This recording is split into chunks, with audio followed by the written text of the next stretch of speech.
नमस्ते दोस्तों, लगभग 1 महीने बाद मैं अपने इस चैनल के लिए वीडियो रिकॉर्ड कर रही हूँ। पिछले महीने जब मेंस का रिज़ल्ट आया था, उससे पहले जब बीपीएससी ने अनइवैल्यूएटेड कॉपी को अपने वेबसाइट पे डाला था, तब मैंने अपनी भी 77वीं बीपीएससी की मेंस की कॉपी चैनल पे डाली हुई थी, जिसे आप लोगों ने देखे होंगे और बहुत सारे लोगों ने बहुत सारे कमेंट भी किए। कुछ लोगों ने रिज़ल्ट का पूछा, मैंने उस पर अभी तक कोई रिएक्ट नहीं कर पाई थी। उसका मेन वजह यही था कि जो रिज़ल्ट आया उसमें मेरा नहीं हुआ था, तो मैं मेंटली डाउन हो गई थी और रिकवर कर रही थी, तो मुझे समझ नहीं आया कि इस पे मैं क्या रिएक्ट करूँ उस टाइम। तो सच यही है कि उसमें मेरा नहीं हुआ था।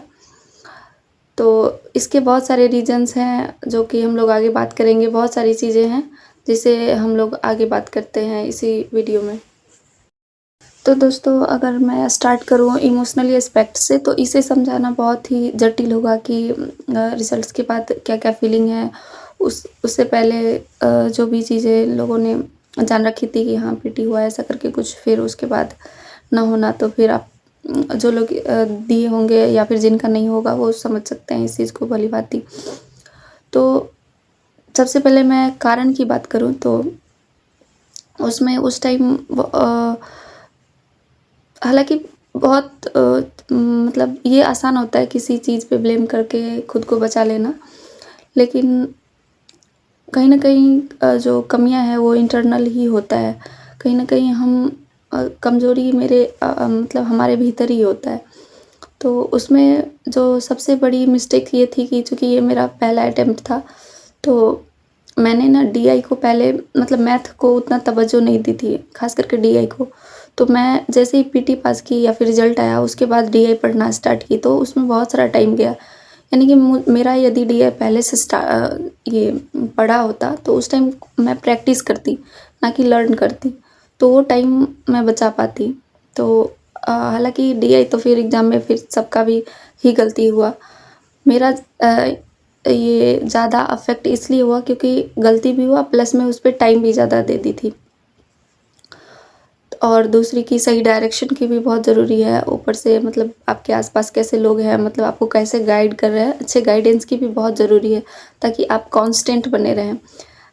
और मेरे साथ जो पर्सनली ये हुआ था कि चूँकि जो सिलेबस है मेंस की, वो बहुत मतलब देखा जाए तो उतनी भी वास्ट नहीं है, शॉर्ट है।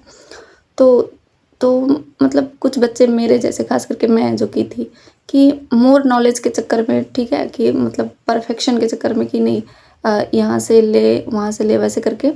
तो उससे क्या होता है कि आप एक मतलब जो क्रक्स चीज़ें होती है, वो बहुत अच्छे से कहीं न कहीं वो उसमें कहीं न कहीं कमी रह जाएगी, मोर भटकाव के वजह से।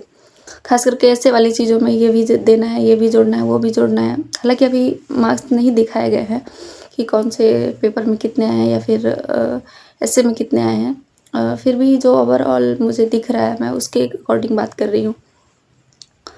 तो मेन यही है कि लैक ऑफ प्रैक्टिस है और बहुत ज़्यादा प्रैक्टिस की ज़रूरत थी।